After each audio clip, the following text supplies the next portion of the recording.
Boa tarde, tudo bem? Hoje nós vamos dar sequência, para fechar o segundo estudo. Nós aí fizemos o primeiro estudo sobre a Bíblia. Estamos fazendo o segundo estudo, estudo Daniel 7. Hoje nós vamos fazer a parte final do estudo passado. Fizemos 2 em 1, Hoje nós vamos estudar sobre a restauração da verdade. Capítulo 8 de Daniel. Nós não vamos estudar a fundo, porque quando eu for fazer o estudo de Daniel, aí sim nós vamos pegar o capítulo 8 a fundo. Nós vamos dar uma estudadinha superficial, tá? Mas profundamente mesmo, vai ser quando for estudar Daniel, tá bom? Vamos orar?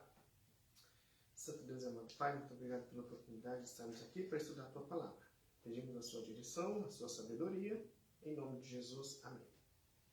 Bom, Daniel capítulo 8, Vem falando sobre o bode e o carneiro.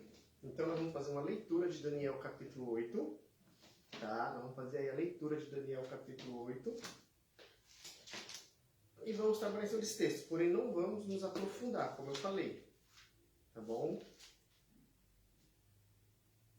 Vamos lá. Só ver aqui, O tema central é a história do mundo no capítulo da Bíblia, Fizemos a parte 1, que foi Daniel 7, e pegamos Daniel 2 e Daniel 7. O segundo, falamos sobre o chifre pequeno, Nós falamos sobre o chifre pequeno, nós explicamos alguma coisa sobre o chifre pequeno, quem era o chifre pequeno, e por incrível que pareça, Daniel 8, falando sobre o bode e o carneiro, vai falar sobre o chifre pequeno novamente. E isso é interessante, porque Deus está dando uma ênfase muito grande nesse poder. Nós vimos no último estudo, quem era o chifre pequeno, e antes de prosseguir eu quero falar uma coisa, tá? Não maltratem os nossos irmãos católicos, certo? Porque aqui não está falando da Igreja Católica, está falando do papado. O que é papado? É a cúpula que elege o Papa. Membro não tem culpa.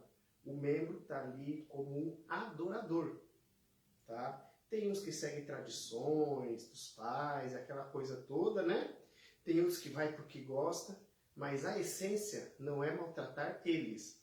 No último estudo, eu citei, que num livro chamado Testemunhos para a Igreja, num livro chamado Nisto Cremos, da Igreja Adventista do Sétimo Dia, lá Deus nos fala o seguinte, que Deus tem um grande grupo de pessoas salvas dentro da Igreja Católica e uma parte imensa dentro das igrejas protestantes. Ou seja, não devemos nos gladiar. O fato deles adorar a imagem, muitos deles adorar a imagem é tradições de pais. É coisas que vêm lá de trás, entendeu? E quando eles tiverem contato com a verdade verdadeira, eles abandonam. Então, por que as pessoas se gladiam hoje? Se batem de frente? Protestante, pentecostal, com pessoas das igrejas ficam se gladiando. Uma boa parte é por causa dos líderes que fica falando coisa que não deve, tá? Lembrando que Deus tem 2 igrejas, Apocalipse 12 é a igreja que Deus estabeleceu na terra, nós vamos estudar lá na frente, e João 10, 16, que Deus tem ovelhas que não são desse aprisco, certo? Deus tem pessoas salvas dentro de todas as denominações religiosas. Então isso não me dá o direito de criticar nenhuma denominação, certo? Então assim, o estudo que nós estamos fazendo não é para gladiar, mas sim para entender e levarmos à frente o estudo da Palavra de Deus, ok? E hoje vamos falar sobre o papado de novo, tá? Mas não tem nada a ver com os adoradores, certo?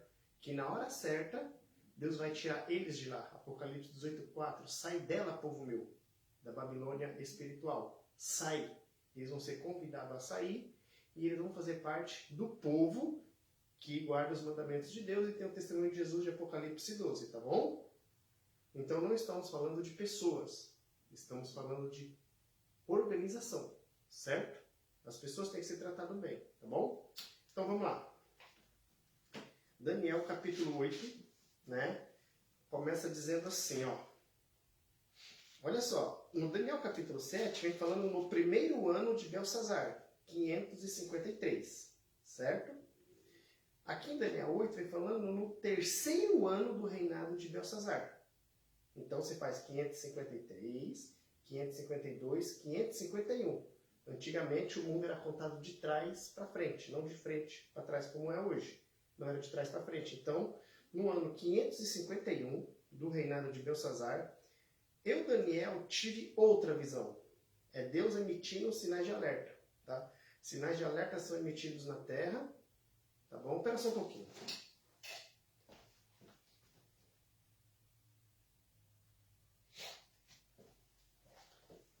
Sinais de alerta estão sendo emitidos na terra, tá? E o povo está dormindo. Então Deus dá mais uma visão para Daniel acerca do que iria acontecer. Olha só. No ano 551, que corresponde ao terceiro ano do reinado de Belsazar, eu, Daniel, tive outra visão. A segunda. Ele teve essa primeira visão, certo? Ele está tendo a segunda. Tá? Na minha visão, eu me vi na cidadela de Suzã, na província de Elão. Na visão, eu estava junto ao canal de Ulai. Dá a entender, percebe-se que foi no mesmo lugar que Ezequiel teve a visão, né? As visões dele. Olhei para cima e diante de mim, junto ao canal, estava um carneiro. Seus 2 chifres eram compridos, um mais que o outro, mas o mais comprido cresceu depois do outro. Quando você pega Daniel 2, braços, peito de bronze, Medo-Persa. Daniel 7, o urso.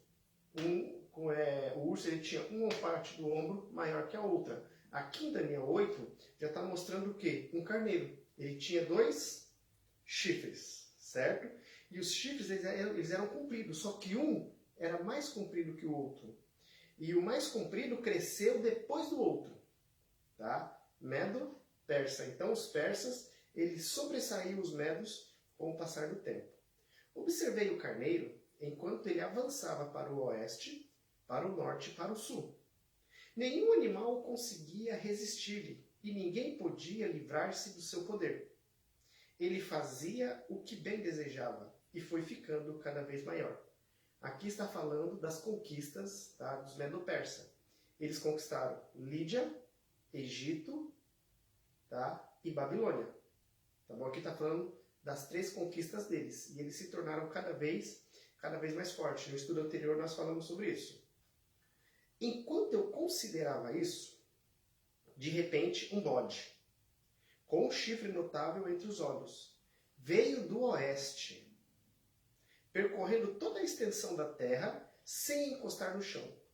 Ele veio na direção do carneiro de 2 chifres que eu tinha visto ao lado do canal e avançou contra ele com grande fúria. Eu o vi atacar furiosamente o carneiro, atingir e quebrar seus 2 chifres. O carneiro não teve força para resistir a ele. O bode o derrubou no chão e o pisoteou. E ninguém foi capaz de livrar o carneiro do bode, do seu poder, no caso do bode. O bode tornou-se muito grande, mas no auge da sua força, o seu grande chifre foi quebrado. E em seu lugar cresceram 4 chifres enormes na direção dos 4 ventos da terra, norte, sul, leste e oeste, os 4 pontos cardeais. Então, entre ser um bode. Esse bode ele vem sem tocar o chão, uma velocidade tremenda, com um chifre notável entre os olhos. Você pega Daniel capítulo 2, tá? E Daniel 7, Daniel 2 fala o quê? Os quadris eram de bronze, está falando da Grécia.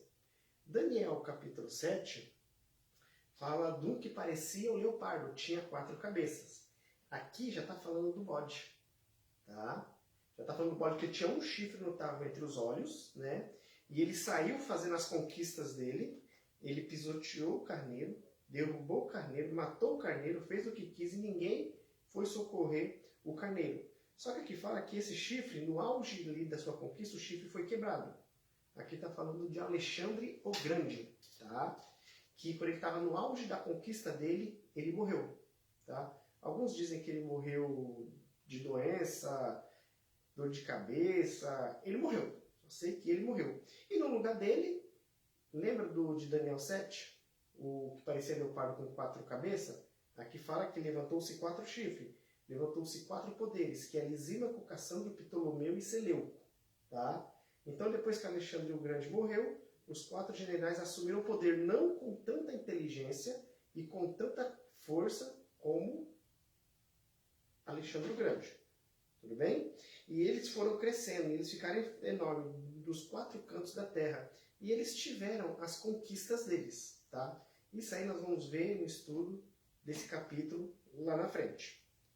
E aí o que acontece? De um deles, de quem? De um desses 4 generais, saiu o pequeno chifre. Olha o chifre pequeno de novo. Deus está dando um ênfase novamente ao chifre pequeno. Tá? Que logo cresceu em poder na direção do sul, do leste e da terra magnífica. Cresceu até alcançar o exército do céu e atirou na terra parte do exército das estrelas e os pisoteou. Ele tanto cresceu que chegou a desafiar o príncipe do exército, suprimiu o sacrifício diário oferecido ao príncipe e ao local do santuário foi destruído. Por causa da rebelião, o exército dos santos e o sacrifício diário foi dado ao chifre, foi dado a esse poder. Lembra de Roma nos seus 2 períodos, pagão e cristão, o chifre pequeno? Pois é. Ele tinha êxito em tudo o que fazia e a verdade foi lançada por terra. Então ouvi 2 anjos conversando e um deles perguntou ao outro: que tempo durarão os acontecimentos anunciados por essa visão?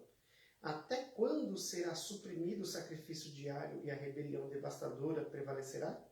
Até quando o santuário e o exército ficarão entregues ao poder do chifre e serão pisoteados? E ele me respondeu: isso tudo levará 2.300 tardes e manhã. Então o santuário será reconsagrado. Em outras versões e disse-me o anjo: e até 2.300 tardes e manhã o santuário será purificado. Nós vamos estudar só isso mais à frente. Então aqui nós vimos 2 coisas. Um carneiro com 2 chifres, representando os Medo-Persas. Depois entra em cena a Grécia. Nós já estudamos no estudo anterior, estou só relembrando. Aí Alexandre o Grande morre, surgem os 4 generais, e desses 4 generais, que faz parte lá das tribos bárbaras, que desintegrou Roma Oriental e Roma Ocidental, surge um poder especialista em intriga, né?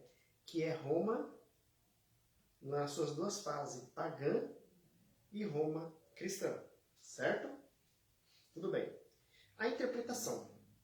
Enquanto eu, Daniel, observava a visão e tentava entendê-la, diante de mim apareceu um ser que parecia homem, e ouvi a voz de um homem que vinha do lá. E Gabriel, dê a este homem o significado da visão. Quando ele se aproximou de mim, fiquei aterrorizado e caí prostrado. Ele me disse: filho do homem, saiba que a visão refere-se ao tempo do fim. Então, nós não estamos no tempo do fim. Tá? Porque, veja bem, a visão se refere ao tempo do fim. Nós estamos no fim do tempo do fim. E eu vou mostrar na Bíblia daqui a pouco. Tá? Enquanto ele falava comigo, eu, com o rosto em terra, perdi o sentido. Então ele tocou em mim e me pôs em pé. E disse: vou contar-lhe o que acontecerá depois, no tempo da ira. Pois a visão se refere ao tempo do fim. Então, o tempo do fim não começou hoje. Tá? O carneiro de 2 chifres que você viu representa os reis da Média e da Pérsia. O grande chifre entre seus Média e Pérsia. O bode peludo é o rei da Grécia. E o grande chifre entre seus olhos é o primeiro rei, Alexandre o Grande. Os 4 chifres que tomaram o lugar do chifre que foi quebrado são 4 reis: Lisímaco, Cassandro, Ptolomeu e Seleuco. Seus reinos surgirão da nação daquele rei, mas não terão o mesmo poder. No final do reinado deles, quando a rebelião dos ímpios tiver chegado ao máximo, surgirá um rei de duro semblante. Roma nas duas fases, pagã, idólatra, que é o Império Romano, certo? E Roma cristã, tá? E Roma e o poder papal. E Roma imperial, eles foram muito cruéis. Eles matavam rindo. Eles não tinham dó, não tinham piedade de ninguém, tá? No final do reinado deles, tá aqui, cadê? Ele surgirá duro semblante e mestre em astúcia. Ele se tornará muito forte, mas não pelo seu próprio poder. Satanás está por trás disso, tá? Provocará devastações terríveis e será bem sucedido em tudo o que fizer. Destruirá os homens poderosos e o povo santo.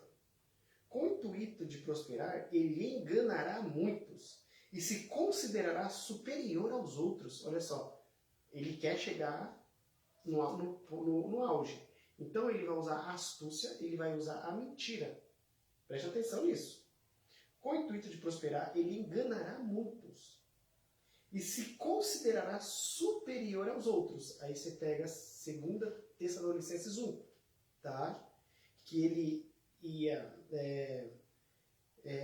fala do homem da iniquidade, o qual se opõe contra tudo que se chama Deus, a ponto de achar-se Deus, sentar-se no trono, sentando como se fosse o próprio Deus. Aqui está se referindo a ele. Tá bom? Vamos lá. Destruirá muitos que não confiam. Tá? Olha só. Destruirá muitos que nele confiam. Certo? E se insurgirá contra o príncipe dos príncipes. E apesar disso, ele será destruído. Mas não pelo poder de homens. Aqui está falando sobre a volta de Jesus. Aqui está falando que esse poder ele vai ser destruído e nunca mais ele vai existir. A visão das tardes e manhãs que você recebeu é verdadeira. Cele, porém, a visão, pois refere-se a um futuro distante. Ou seja, quando Daniel ele teve a visão, tá, desse chifre pequeno, tá bom? Ele estava na época de Belsazar ainda, o rei da Babilônia. Ele não tinha passado pelos Medo-Persa, pelo reinado do Medo-Persa. Entendeu? E começava o tempo do fim. Tá? Então, vamos lá. Li, vocês entenderam? Agora vamos para frente. Aqui fala que e a verdade foi lançada por terra. Aí vem a pergunta, vocês conhecem as 5 colunas da verdade? Quais são essas verdades que esse poder, que esse chifre pequeno ia jogar por terra? E essa batalha, gente, é antiga. Antes que houvesse mundo, tá? Antes que houvesse pessoas na face da terra, existia uma rebelião no céu. Quando você pega aqui, Apocalipse 12, verso 7. Vamos lá. Apocalipse 12, verso 7. Diz assim, houve então uma guerra no céu. Miguel e seus anjos lutaram contra o dragão. E o dragão e seus anjos revidaram. Ou seja, essa batalha é antiga. Então isso que está acontecendo aqui, do chifre pequeno, começou bem antes. Desde o início, Satanás ele tem tentado ser adorado. O objetivo disso é adoração. E não tem como a gente adorar criatura. Nós temos que adorar o Criador. E o Criador é o nosso Deus. Certo? Mas estes não foram suficientemente fortes. E assim perderam seu lugar no céu. O dragão foi lançado fora. Ele é a antiga serpente, chamado Diabo e Satanás, que engana o mundo todo. Ele e seus anjos foram lançados à terra. Então essa batalha começou no céu e veio para a terra. Existem alguns teólogos, tá, que estão dizendo que essa batalha foi na cruz. Não, essa batalha começou no céu, lá onde fica o trono de Deus. Tá? Começou lá. Disputa de poder. Deus ele não precisa brigar. porque Deus ele é o Criador. Ele vai dando corda. Ele vai dando corda. Chega uma hora que ele segura a corda e a pessoa se enforca sozinho. O Satanás não foi diferente. Ele foi dando corda. Ele foi deixando ele. Ele foi deixando. Quando ele viu que já tinha mostrado tudo para ele, quando ele viu que já tinha dado todas as oportunidades e que ele tornou-se uma ameaça no céu, Deus segurou a corda. Tá? Deus segurou a corda e aí ele tinha, de a princípio, dividido o céu no meio, tá? Ele tinha convencido a metade dos anjos do céu, tá bom? Só que os anjos eles perceberam que ele estava errado e aí ficou só com a terça parte. E um dos erros que ele introduziu no céu e ele introduz até hoje, sabe qual é? Nós fomos longe demais. Ele chegou para a terça parte dos anjos e falou, olha, eu conheço bem ele. Nós fomos longe demais. Não tem mais volta pra gente. Eu não vou retroceder. Vocês vão? Foi a partir daí que ele se transformou em diabo, Satanás, antiga serpente, enganador. Porque ele convenceu os anjos de que Deus estava errado. E aí começou uma batalha no céu. Eu não acredito que tenha sido pancada, como alguns dizem, que teve murro. Não, eu não acredito nisso. Eu, Wagner, não acredito. Eu acredito que foi conflito de ideias, tá? Conflito de ideias, discussão. Porque eu não imagino Deus dando... Se Deus der um murro na cara do diabo, Deus desmontava ele, entendeu? E Deus nem precisaria disso. Só ele fazia assim, o diabo se acabava. Então, eu não acredito que saíram no soco. Eu acredito que Satanás ficou latindo, certo? E Jesus tentando acalmar ele. A divindade tentando acalmar. Ele latindo e a divindade tentando acalmar. Ele latindo e a divindade tentando acalmar. Entendeu? E aí começou os conflitos de ideias. Deus mostrando a lei e ele mostrando assim ele pensava. E aí o negócio ficou tão sério que Deus teve que fazer o quê? Sai. Não dá para você ficar mais aqui. Sai. Tchau. Vai. Vai e expulsou ele e a terça parte dos anjos do céu. E aí o que aconteceu? Eles foram lançados à terra. Tá? Eles foram lançados à terra. Mas o que me chama a atenção é isso aqui, ó, o verso 12. Portanto, celebrem-nos o céu e os que neles habitam. Mas ai da terra e do mar, pois o diabo desceu até vocês. Ele está cheio de fúria, pois sabe que pouco tempo lhe resta. Ele sabe que está vencendo a hora dele.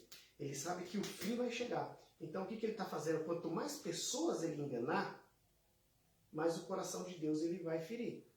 Quanto mais pessoas ele levar à perdição, menos sofrimento ele vai ter. Porque quanto mais lembra do sacrifício do Antigo Testamento, que tinha que colocar a mão sobre o cordeiro, e orava e confessava o pecado, e o sangue e a pessoa matava o cordeiro, o sacerdote levava o sangue lá para o santuário. No 10º dia do 7º mês, que era o Kippur, né, dia da expiação, era realizado o sacrifício. Muito interessante. Escolhia-se 2 bodes. Não sei como é que era lançado a sorte, tá? Eu tenho essa curiosidade. Aí era lançada a sorte sobre os 2 bodes. Um era oferecido ao Senhor, o outro ia para o deserto. Então eles pegavam o bode, né, confessavam o pecado da nação, o sumo sacerdote oferecia o sacrifício, ia no lugar santíssimo, onde ficava a arca, e aspergia. Simbolicamente, o pecado da nação passava toda para ele. Ele ia sobre o bode que ficava vivo, que era o bode emissário ou Azazel, colocava a mão sobre a cabeça do bode e confessava o pecado da nação todinha.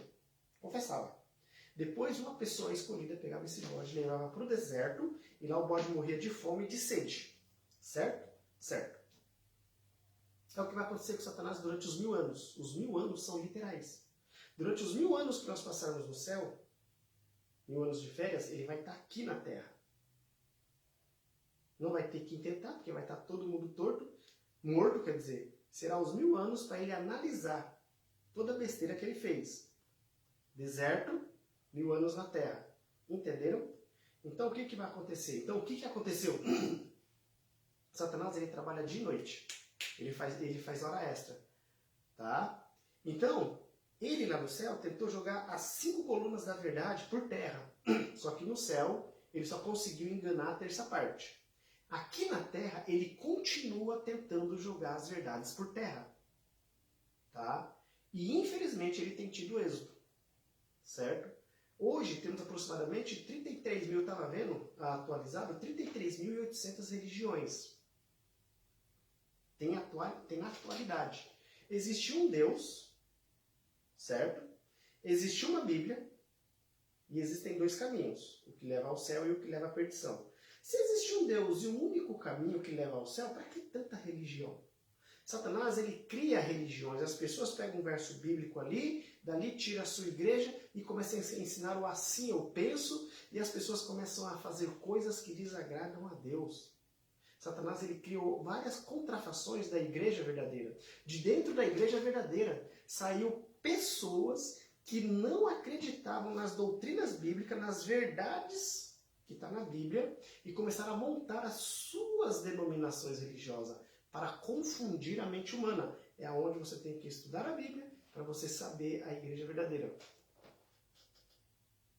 É a Bíblia que vai te responder, é o mapa que vai te conduzir ao céu. Certo? Então, ele tem tentado de todas as formas. Ele usa novela. O cristão não assiste novela, né?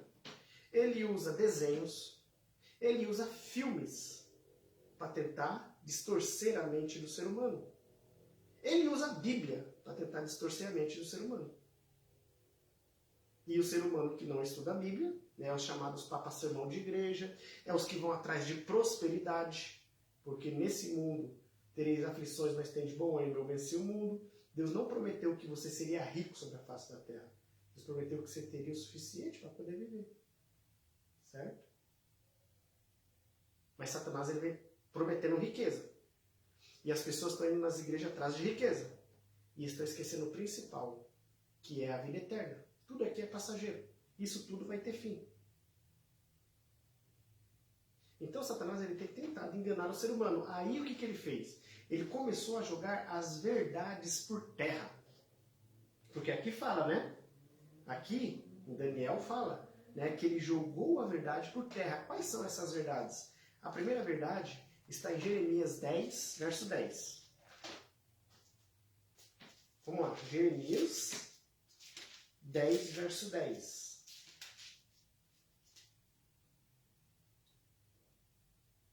Mas o Senhor é Deus verdadeiro. Ele é o Deus vivo, o Rei eterno. Quando ele se ira, a terra treme. A nação não pode suportar o seu furor.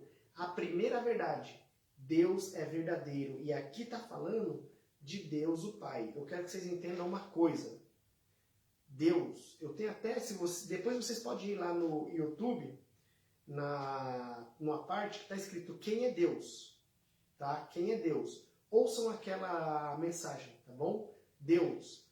Deus. Aqui está falando do YHWH, que colocaram vogais para facilitar na pronúncia. Aí vem Yahvé, né?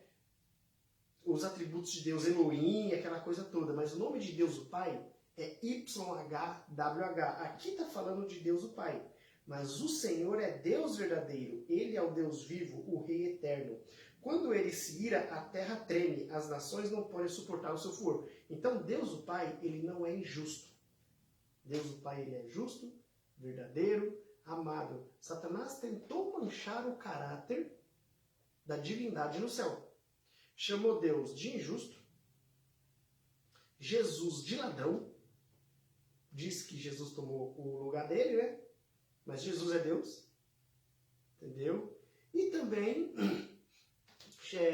tentou falar que o Espírito Santo era ruim também, tá? Os três são Deus, nós vamos ver aqui.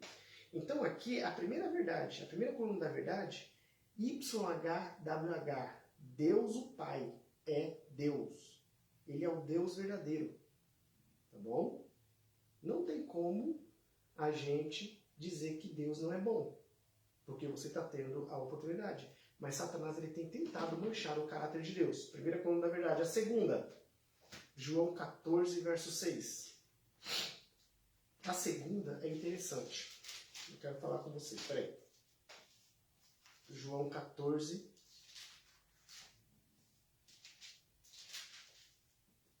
6. Respondeu-lhes: Eu sou o caminho, a verdade e a vida. Ninguém vem ao Pai senão por mim. Jesus Cristo é Deus. Ah, mas aqui está falando aqui, ele se referia a YHWH como Deus o Pai? Sim, porque ele estava aqui na Terra, na nossa posição de filho. Mas Jesus sempre foi Deus. Ele deixou o céu, se rebaixou vindo aqui. Aqui ele se comportou como filho. Quando o Felipe fala assim, nós queremos ver o Pai, o que Jesus falou? Mas tem que te mostrar o Pai, você está me vendo? Quem vê a mim vê ao Pai, você não entendeu ainda? Jesus ele veio para revelar o caráter do Pai.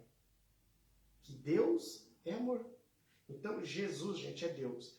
Podem se espernear, podem discordar de mim, entendeu? Pode fazer o que for. Eu não vou debater. A verdade é só uma. Jesus é Deus e ponto final. Jesus é Deus. Tá? Por que Jesus é Deus? João 1, verso 1. João 1, né? Vamos ler aqui alguns versos. Espera aí. João 1. Olha só. No princípio era o Verbo. E o Verbo estava com Deus. E o Verbo era Deus. Lá. Lá ele era Deus. Tá? E ele estava com Deus no princípio. Então lá ele é Deus. Todas as coisas foram feitas por intermédio dele. Ou seja, quem criou tudo foi Jesus. Sem ele, nada do que existe teria sido feito. Nele estava a vida. E esta é a luz dos homens. A luz brilha nas trevas e as trevas não o derrotaram. Presta atenção. Aquele que é o Verbo tornou-se carne e viveu entre nós. Vimos a sua glória, a glória como do unigênito, vindo do Pai, cheio de graça e verdade. O unigênito, na nossa cultura, é o primeiro filho. Mas na Bíblia, quando você pega o original hebraico lá para trásão que você pega lá, unigênito ou primogênito tem uma outra conotação, tá? Preeminência, privilégios e outras coisas mais. Vamos estudar isso aí. Faz o seguinte, entra no link que eu tenho um estudo sobre o que é Deus. Entra no link, procura lá que você vai achar. Aí você vai entender quem é Deus, tá bom? Então aqui, gente, está dizendo que Jesus é Deus. Ele era Deus, né? Quando fala aqui que ele era Deus, porque ele veio aqui na Terra, ele deixou de ser Deus. Ele veio viver como eu e você. Porque se ele usasse o poder dele aqui, Satanás ia ter o que dizer. Ah, não, você usou o seu poder. Claro que é fácil. Jesus não usou o poder dele em nenhum momento. Tem um cidadão chamado o Leandro Quadros. Ele fala que quando Jesus esteve aqui na Terra, ele usou um pouquinho do poder dele. Não, ele não usou nada. Jesus ele deixou-se a forma de Deus e viveu entre nós. O segredo da vitória de Jesus era a oração. Jesus mais orava do que pregava e curava, se você analisar. Tá bom? Então Jesus não usou o poder dele em momento algum. Jesus viveu igual eu e você. A única diferença é que ele não tinha pecado. Tá? Ele foi tentado a pecar. Com certeza. Isso sem sombra de dúvida, mas ele não pecou. Jesus é Deus. Tenha em mente. Jesus é e sempre será Deus. Ah, mas Jesus ele falou lá que ninguém sabia o dia e a hora, nem o Filho, somente o Pai, porque aqui na Terra ele não sabia. Mas lá no céu ele sempre soube o dia e a hora da sua volta. Entenderam? Filho aqui na Terra, no céu sempre foi Deus. E é o nosso representante, divino Deus humano. Certo? Então, a segunda verdade que Satanás tentou jogar por terra e está tendo êxito, hein? É que Jesus não é Deus.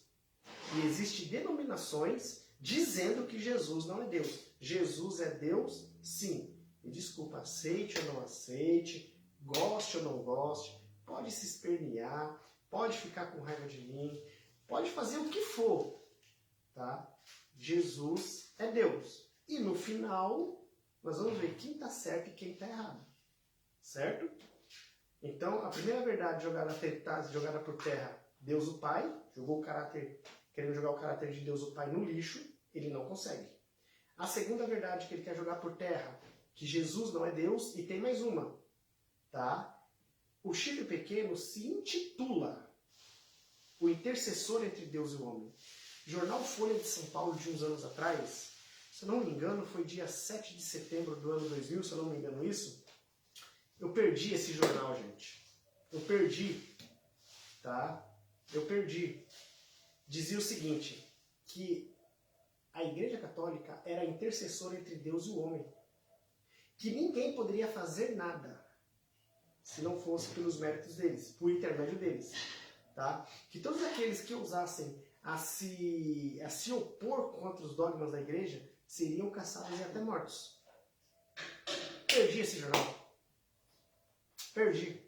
Porque eu tinha prova na mão ali, contundente. Perdi. Tá? Mas eu lembro disso até hoje. Então, o que eles fizeram? O que o papado fez? Fala que o intercessor entre Deus e o homem é o pontífice. Né? O Santíssimo Papa. E não é. O intercessor entre Deus e o homem é Jesus. É uma verdade que eles têm tentado jogar por terra e têm tido êxito. Se você confessar os seus pecados a Deus, ele é fiel e justo para te perdoar dos pecados. Certo? Certo. Mas tem o confessionário. Então, quando ela fala, eu vou dizer só alguma coisinha, tá? Quando lá em Daniel fala que ele tentou jogar as verdades por terra, é o que, gente? Vamos lá. O catolicismo, não estou falando membros, estou falando sistema. Tá? O papado, eles mudaram, eles tiraram o segundo mandamento, não farás para ti imagem de escultura, mudaram o quarto mandamento, guardar domingos e festas. Tá? Se eu não me engano, eu vou ver aqui aonde está escrito isso. Tá? Deixa eu ver aqui. Deixa eu ver se eu tenho aqui. Tá? Eles pegaram, o que eles fizeram? Eles pegaram o segundo mandamento, tá bom? Tá no livro Catecismo Romano, página 440. Catecismo Romano, página 440, que se você pegar a Bíblia, Jerusalém, a Bíblia Católica, você vai ver que lá está, lembra-te do dia de sábado para o santificar. Mas se você pegar o catecismo, eles falam que a Santa Igreja mudou o sábado, tá? O dia de adoração do sábado para o domingo. No último estudo, eu li alguma coisa sobre isso. Tá bom? Então, o que aconteceu? Eles mudou o quarto mandamento, colocando o domingo como dia de adoração. Tiraram o segundo, pegaram o 10º e dividiram em 2. Eles dão muito valor à tradição. Tá? Tradição. O chifre pequeno, tá? O papado dá muito valor à tradição. Eles introduziram os livros apócrifos. Tá? Esses livros apócrifos, se você pegar a Bíblia Católica, tem 7 livros a mais. É 1 Macabeus, 2 Macabeus, Eclesiásticos. Deixa eu ver se eu lembro aqui mais. Deixa eu ver aqui. Me deu um branco agora, gente. Tá? Eles pegaram, deixa eu ver aqui, 135. Me deu um branco agora, gente. Lê e acaba esquecendo algumas coisas. Tá? Os livros apócrifos deles, eles criaram as tradições bíblicas, né?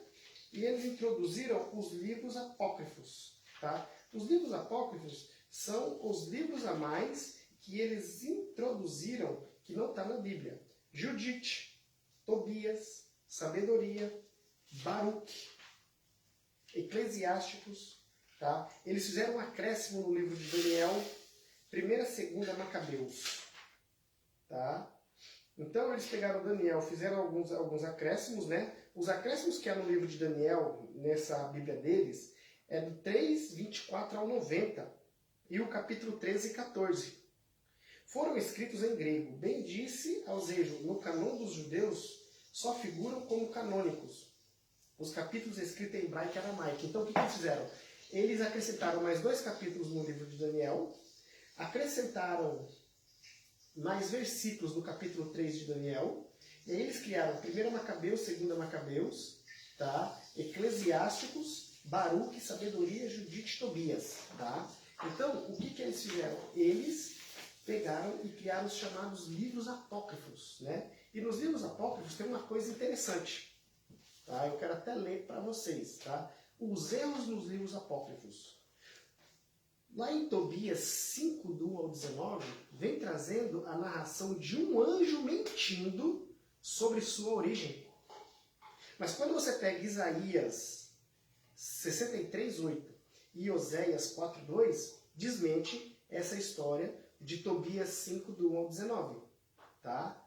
Lá no livro de Eclesiásticos, capítulo 12, do 4 ao 6, vem falando que nós devemos negar pão ao ímpio. Só que você lê Provérbios 25, 21 e 22, lá fala o quê? Se tiver fome, dá-lhe de comer. Se tiver sede, dá-lhe de beber. Certo? Lá em Tobias 12, 9, né?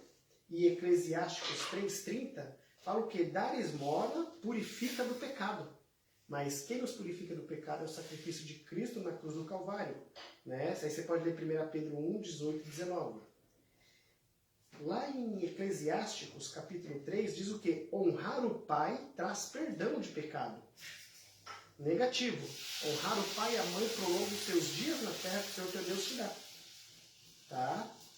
Lá no livro de Tobias 2, 9 e 10, 6, 5 a 8 e 11, do 7 ao 16, diz o quê?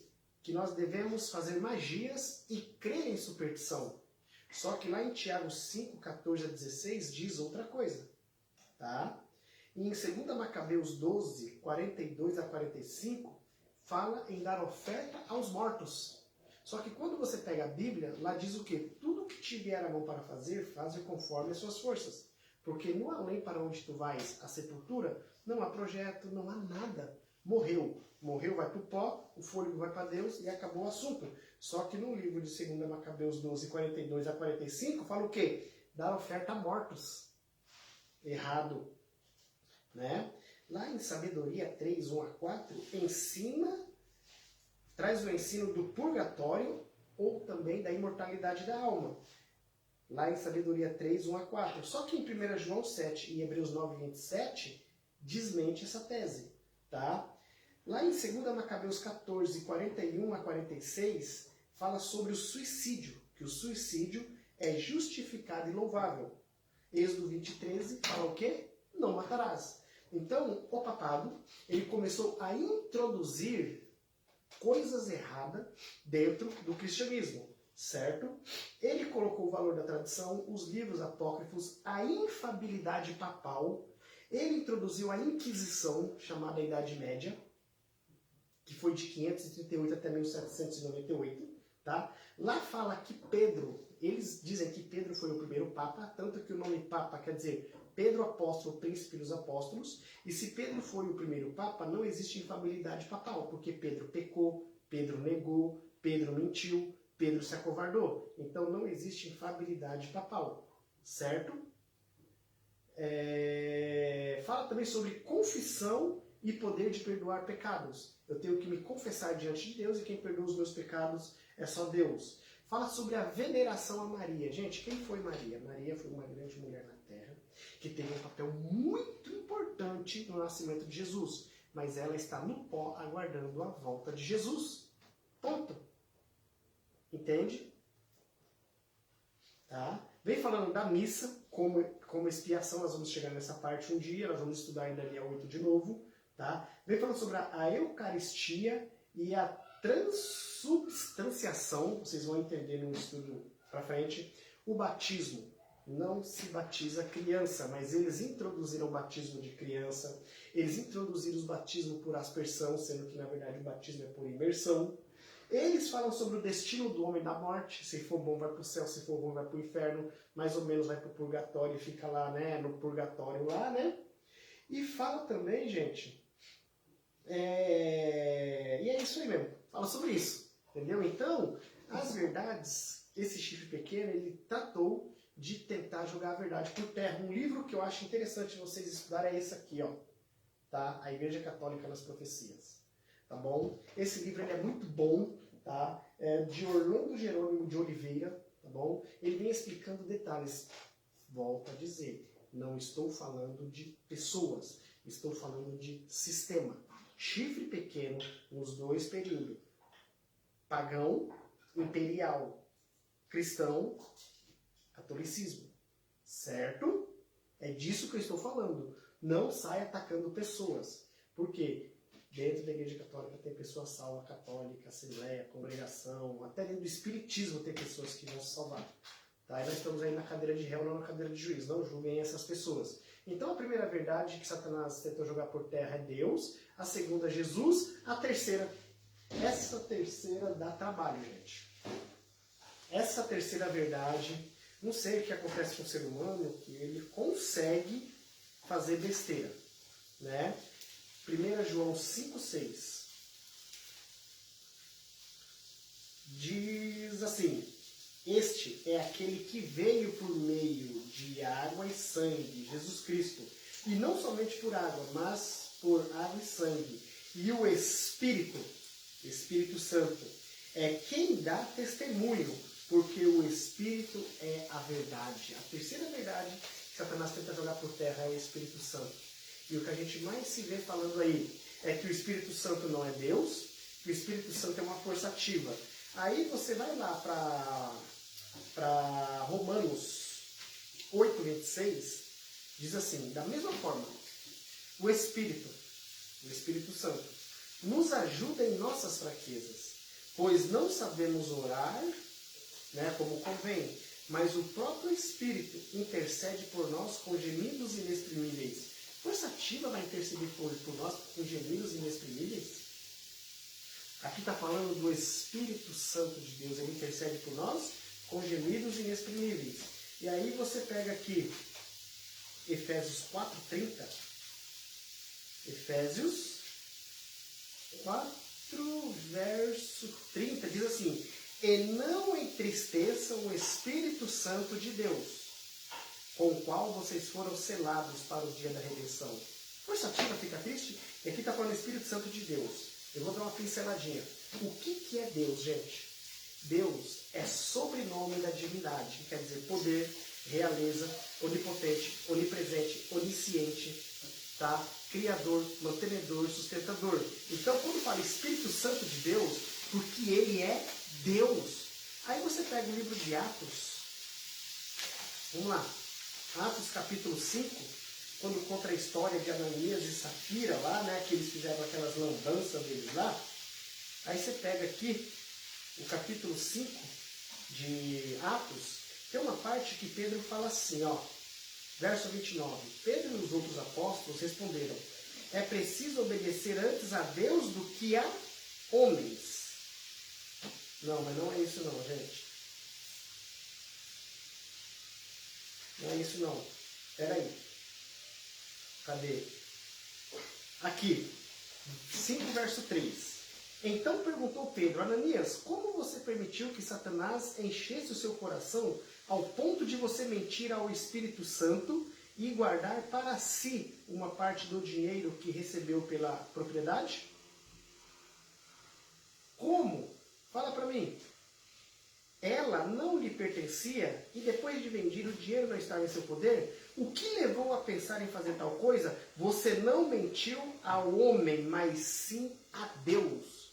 Versos antes, ele fala o quê? Mentir ao Espírito Santo. Verso depois, você não mentiu a homens, você mentiu a Deus. O Espírito Santo, gente, é Deus. Queira você aceitar, queira você gostar, queira... não posso fazer nada. O Espírito Santo é Deus. E é a terceira verdade que Satanás tem tentado jogar por terra. Ele é e sempre será Deus, certo? E quando lá em Mateus fala, todo pecado lhe será perdoado, né? Mas se pecar contra o Espírito Santo não será perdoado, sabe por quê? Porque o nosso intercessor, o nosso último ali, que nós temos Jesus Cristo como nosso intercessor, mas nós temos o Espírito Santo, que intercede por nós com gemidos inexprimíveis, porque nós sabemos orar como convém. O Espírito Santo tenta nos convencer do pecado, né? Tenta nos mostrar que Jesus Cristo é Deus, quem aceita é bom antes do quem não aceita fazer o quê? Mas quando você rejeita o Espírito Santo como Deus, acabou a sua situação. E pecado contra o Espírito Santo não é que não tem perdão porque ele não queira perdoar, é porque a pessoa não aceita. Se eu não aceito que o Espírito Santo é Deus, que vem mostrando que Jesus é Deus, se eu rejeito o Espírito Santo, quem vai me ajudar? Quem vai me convencer do pecado, da justiça e do juízo? Quem? Fala para mim. Então o nosso intercessor, o nosso mediador, o nosso, sabe, o nosso consolador, o nosso professor é o Espírito Santo. E por que a Bíblia fala pouco do Espírito Santo e quase nada de Deus o Pai, YHWH? Porque o centro é Jesus Cristo, que morreu na cruz pagando a penalidade do meu pecado. Então tudo tem que se concentrar nele. E nós temos que ser levados ao sacrifício de Cristo. Então, o Espírito Santo nos leva a Cristo, Deus o Pai nos leva a Cristo. Mas os três são um propósito, que é salvar o homem da penalidade do pecado. Então Deus vamos jogar assim, que é o sobrenome da divindade, tá? Mas YHWH, Deus o Pai é Deus, Jesus Cristo é Deus, o Espírito Santo é Deus. Qual é a dificuldade em pedir ajuda ao Espírito Santo em te mostrar isso? Então o Espírito Santo é Deus e não tem conversa. Queira você aceitar ou não, o Espírito Santo é Deus. E se você se perder, você vai ver, se eu me perder, eu vou ver que o Espírito Santo é Deus e que eu tive o tempo todo crendo numa doutrina que veio do chifre pequeno, do papado, de Satanás, para que eu entendesse que o Espírito Santo não é Deus. Entenderam? Vamos lá. Bíblia. Né? A primeira verdade é Deus, segunda, Jesus Cristo, terceira, Espírito Santo, a quarta é a Bíblia. Né? Está lá em João 17, 17. João 17, 17 diz assim: santifica-os na verdade, a tua palavra é a verdade. A Bíblia foi escrita por homens. Sim. Vamos lá em Pedro. Vamos lá em Pedro. O pessoal fala, mas a Bíblia foi feita por homem, papel aceita tudo. Concordo, mas não é bem assim não. A Bíblia não. A Bíblia é o livro mais vendido do mundo, certo? A Bíblia é o livro mais atualizado do mundo. 2 Pedro 1, 21. Pois jamais a profecia teve origem na vontade humana, mas homens falaram da parte de Deus, inspirado pelo Espírito Santo. Cerca de 40 pessoas escreveram a Bíblia, mas todos foram guiados pelo Espírito Santo. Como, Wagner? Salva que você vai saber. A Bíblia é a palavra de Deus. Queira você aceitar, queira você não aceitar, a Bíblia é a palavra de Deus. Tá? Não tem nada a ver com catecismo, não tem nada a ver com o livro de Mormons, não tem nada a ver com a Bíblia Testemunho de Jeová, que foram alteradas. Tá? A Bíblia é a palavra de Deus. E eu gosto muito da versão internacional. Tá? Eu gosto muito da versão internacional. Mas dizem que a Bíblia mais próxima do original é a Bíblia Jerusalém. Tá bom? E temos a quinta verdade jogada por terra, né? Que Satanás tem tido êxito. Quando você vê pastores pregando sobre essa quinta verdade, eu acho interessante que eles vão. O Antigo Testamento foi abolido, mas o dízimo está mais no Antigo Testamento do que no Novo. Você não pode matar, você não pode roubar, você não pode adulterar, você não pode dizer falso testemunho contra o próximo. Está no Antigo Testamento. Como que o Antigo Testamento foi... Mas se o Antigo Testamento foi abolido, eu posso fazer tudo isso, né? E tem uma coisa aqui que eles pregam, eu acho até interessante que eles pregam. Mas quando chegam nessa parte, eles pulam. Né? 9 mandamentos foi abolido, 1 não. Tá bom. Fazer o quê, né? Cada um com as suas verdades, né? Mas olha só, o Salmo 119, verso 151, diz assim, ó. Tu, porém, Senhor, estás perto, e todos os seus mandamentos são verdadeiros. A quinta verdade jogada por terra. Os 10 mandamentos de Êxodo 20, do 1 ao 19. Do 1 ao 17. Né? Os 10 mandamentos. Aí tem, não terás os deuses diante de mim, não farás para ti imagem de escultura, não tomarás o nome do Senhor teu Deus em vão, lembra-te de sábado para o santificar, né? Honra teu pai e tua mãe, não matarás, não adulterarás, não furtarás, não dirás falso testemunho contra o teu próximo, não cobiçarás a casa do teu próximo, nem a mulher do teu próximo. 9 mandamentos ele ensina, mas o 4º mandamento ele expula. Por quê, hein? Quer dizer, Deus ele só aboliu o sábado na cruz. Os 9 mandamentos não. Se o Velho Testamento foi abolido, eu posso matar, posso roubar, posso partir para a poligamia, eu posso dizer falso testemunho contra o meu próximo. Vocês estão entendendo que o negócio não bate? Tem um negocinho ali, uma pecinha ali que não quer encaixar? Então essas 5 verdades, que é Deus, Jesus, Espírito Santo, Bíblia, sábado e os 10 mandamentos, eles tentam jogar por terra. Mas eles não têm tido êxito. Por quê? A verdade sempre vence. A verdade sempre vai adiante. Nós vimos também, né, no último estudo, que não havendo profecia, o povo se corrompe, né? Em algumas versões fala que se desviam. As pessoas que não creem na profecia, elas se desviam do caminho, porque profecia se trata do tempo do fim, certo? E se eu não creio na profecia que se refere ao tempo do fim, eu vou viver o presente. Nasci, cresci, reproduzi, vou gozar a vida e morrer, tá tudo certo. Tem um acerto de conta, tá? Como é feliz quem obedece. Quando uma pessoa ela sai da igreja, ela não se torna livre, tá? Ela se torna escrava. Então algumas pessoas falam assim, eu vou sair da igreja, eu saí da igreja, eu sou uma pessoa livre. Não, então não se escrava. Porque o pecado não terá domínio sobre vós, pois não estás debaixo da lei, e sim da graça. Quando que eu estou debaixo da graça? Quando eu obedeço a lei. Por exemplo, a lei de trânsito. Se eu dirijo corretamente, se eu uso o cinto de segurança, tenho a cadeirinha para colocar a criança lá atrás, se eu respeito as sinalizações e o semáforo, eu estou debaixo da lei do país ou debaixo da graça do país? Não vai chegar carta para mim, não vou ser procurado pela polícia, então eu estou debaixo da graça do país. Agora, se eu não uso cinto, se eu roubo, se eu ultrapasso o farol vermelho, meu carro vai ser cassado, minha CNH vai ser cassada. Eu estou debaixo da lei ou debaixo da graça do país? Debaixo da lei, mesma coisa é de Deus. Então, quando eu abandono os caminhos de Deus, quando eu saio da igreja, eu não estou debaixo da graça, eu estou debaixo da lei. Tá? E se eu estou debaixo da lei, eu não sou uma pessoa feliz. Certo? Amós 3,7, né, nós vimos lá que Deus ele iria revelar, ele não iria fazer nada sem revelar o seu segredo aos profetas, aos seus servos, né? Nós vimos, né? E quem são os profetas? São todos aqueles que pregam acerca de Jesus, né? Nós vimos também sobre a revelação lá no estudo, introdução da Bíblia, né? O que é revelação? Revelação é tornar conhecido, é desvendar, é descobrir, é uma coisa oculta que é explicada de uma maneira fácil para que todos possam entender, né? E nós vimos também sobre duas revelações, a revelação especial e a revelação geral. A revelação especial ela foi feita para todos os homens e mulheres em todas as épocas e lugares. Por exemplo, nós vemos a revelação de Deus na natureza, no corpo humano, né? Tem pessoas que nunca frequentou a igreja e sabem que é errado roubar, que é errado matar. Existem leis que Deus implantou no coração do ser humano, tá? E temos a revelação especial, né?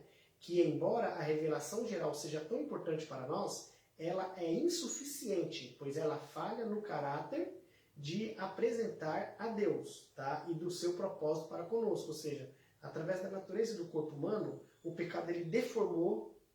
Por exemplo, nós não somos a imagem e a semelhança de Deus. Nós não, preste atenção, eu e você não somos a imagem e a semelhança de Deus. Adão e Eva foram feitos à imagem e à semelhança de Deus. Depois que pecaram, o caráter ficou deformado. Então, Deus não peca, não tem pecado. Então, nós não somos a imagem e a semelhança de Deus. Nós somos a imagem e a semelhança de Adão.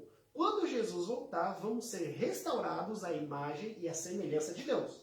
Nesse momento, nós não somos a imagem e a semelhança de Deus. Entendem? Então, é um caráter deformado. Tá? E quando Jesus voltar, ele vai restaurar a imagem e a semelhança de Deus.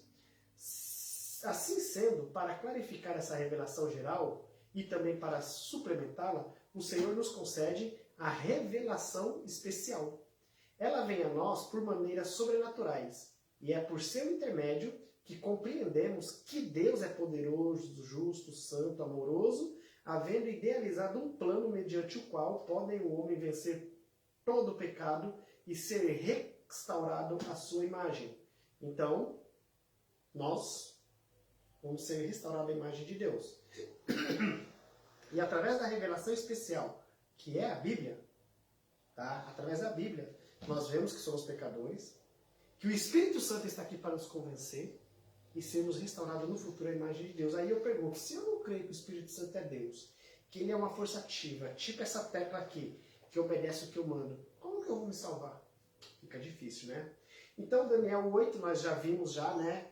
Lá em Daniel 7, dei uma pincelada sobre o bode e o carneiro, né? Não tem como, não preciso falar isso. Não preciso falar isso. Falamos sobre os Medo-Persa, né? Uma coisa interessante, tá?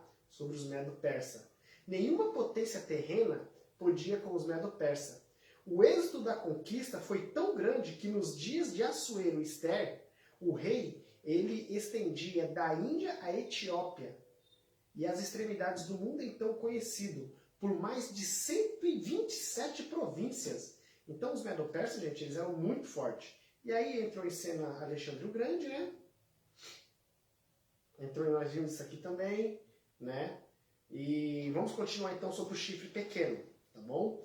Então, gente, o catolicismo, nós vamos estudar isso mais à frente, mas eu quero dar uma pequena pincelada, tá? Quando lá fala, e até 2.300 tardes e manhã o santuário será purificado, Daniel 8:14, tá? Está se referindo à Bíblia. É o período maior da Bíblia, tá? Datado, tá? Que começou no ano 457 a.C., tá? Quando foi dada a ordem para restaurar, quando foi promulgada a ordem para restaurar e edificar Jerusalém, tá? Foi no ano 457, mas essa ordem só passou a ser válida no ano 456. Se você pegar 457, tá? Menos 400, se você pegar 2.300 manhãs do ano 457, vai dar 1843. Então, o que acontece? A ordem foi estabelecida em 457, mas ela vigorou no ano 456, que teve o final, tá? Em 1844, quando Jesus passou do lugar santo para o lugar santíssimo do santuário, e iniciou-se o juízo investigativo, certo? Certo, então vamos lá. Então, o que acontece? No ano 456, 56 entrou em vigor, começou às 2.300 tardes e manhãs, tá? Dentro das 2.300 tardes e manhãs está o ano do período Supremacia Papal, que foi de 538 até o ano de 1798, que entra os 1.260 anos da profecia, tá? Em que a Igreja Romana ela ia agir por 42 meses, ou seja, no ano de 538, Justiniano ele deu o poder Estado para o pontífice. Então, o catolicismo, o poder papal, ele começou a ter poder tanto civil quanto religioso. Eles decidiam o poder do Estado e o poder religioso. Por isso que eu digo, gente, política e religião não dá certo. Política e religião não bate. Não bate é imã, não bate. Por quê? Coisas mundanas não bate com coisas cristãs. O livro Grande Conflito comenta que o Espírito Santo ele está nos grandes congressos do nosso país pisando na garganta da serpente. Porque se deixasse só saía besteira. O sistema político está corrompido. Para entrar lá dentro, você tem que se adequar a eles. Não, eles se adequam a vocês. Não adianta você falar o que você vai fazer, o que você vai deixar de fazer. Cristão não entra em política, porque ele vai se corromper. Não adianta. Ou ele se corrompe, ou ele morre. Ou ele nem começa. Aí vai dar pessoa. Eu sou contra cristão em política. Eu não faço propaganda de cristão de denominação que seja. Se depender de mim, não ganha. Ah, mas Daniel ele foi levado prisioneiro e Deus pegou a ocasião para fazer o trabalho que fez. José foi levado prisioneiro e Deus usou a ocasião, Daniel e José não foram por livre e espontânea vontade, para um propósito. E hoje em dia, que propósito? Ganhar dinheiro. Né? Ah, mas a liberdade religiosa. Se não tivesse nenhum cristão na política, Deus providenciaria um outro meio para a liberdade religiosa. Então não entra na minha mente cristão em política. Ah, mas fulano de tal está fazendo alguma coisa. Conversa para boi dormir. Porque Deus ele tem vários meios, não precisa de mim nessa situação. Certo? Eu estou me colocando no caminho da tentação e posso me corromper. Então, nós vamos estudar isso à frente, do ano 538 até 1798, o catolicismo, o papado, ele predominou. Ele matou. Pode estudar o livro de história. Há uns anos atrás foi achado, fora do país aí, uma igreja que embaixo tinha um piso, como é que fala, gente? Um piso, era uma parte baixa. E a parte interessante é que era de frente para o mar. Acharam várias ossadas lá, entendeu? Eram cristãos que se negaram a aceitar os dogmas do papado, foram jogados lá dentro, a maré subiu e matou eles afogados. E aí? Isso aconteceu na Idade Média. Isso aconteceu. Teve um massacre de São Bartolomeu, tá? 1793, num período de 2 meses, mais de 70 mil cristãos morreram por estudarem a Bíblia. E aí? Então, gente, o chifre pequeno, né, nada mais, nada menos é a igreja nos seus dois lados, tanto imperial, Roma lá da idolatria, e Roma cristã, tá? Que é o papado. Só que no ano de 1798, se eu não me engano, foi no dia 20 de fevereiro, Papa Pio VI, ele estava comemorando o seu 23º aniversário de trono, tá? Berthier, vindo da França, invadiu Roma, tomou os 44 hectares de terra e levou o Papa Pio VI. Foi em agosto de 1799, o Papa Pio VI morreu, certo? Durante 130, acho que 132 anos, alguma coisa assim, você pega 1798 menos 1929, aí você vai ter a data exata em que o papado ficou sem atuar, certo? Ficou sem atuar. Pra você ter noção, eles andavam de cabeça baixa, eles não apareciam no alpendre porque eles eram tão arrogantes que eles apareciam no alpendre e lia lá os arcebispos, eles viam uma passagem bíblica, fechavam e entravam para dentro. A Bíblia era proibida. Ela era proibida. A Bíblia era proibida. Tá? Então eles faziam o que queriam. Quando Berthier invadiu e levou o Papa preso, acabou. Lá em Apocalipse 13 fala sobre a sua cabeça como que deu piada de morte. Acabou o poder papal. Acabou. E durante cento e alguma coisinha, que pode dar memória, você pega 1798 menos 1929, você vai ter a data exata. Durante esse período de cento e alguma coisa, a igreja ficou sem agir.